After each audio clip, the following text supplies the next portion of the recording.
ఈయన అజ్ఞాతంలోకి వెళ్ళిపోయాడు ఈ ఆరోపణ వచ్చిన మరుక్షణం.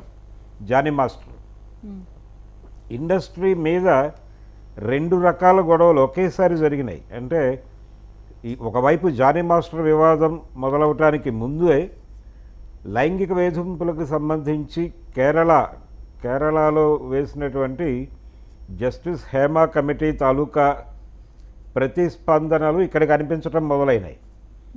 దాని మీద ఒక గొడవ మొదలై అది జానీ మాస్టర్ వివాదంలోకి ట్రాన్స్ఫార్మ్ అయింది. ఇలా ఈ అన్నిటినీ బేరీజు వేసుకుని పరిశ్రమ వైపు నుంచి ఒక వాయిస్ వినిపించకపోతే అసలు పట్టించుకోకుండా వ్యవహరిస్తున్నారు వీళ్ళు పెద్దలు అని చెప్పి బయట ప్రపంచం అనుకునే ప్రమాదం ఉంటుందని గుర్తించి ఇమ్మీడియట్గా ఒక కమిటీ, ఆల్రెడీ గతంలో ఉన్నటువంటి కమిటీలే ఇవి, అలా ఒక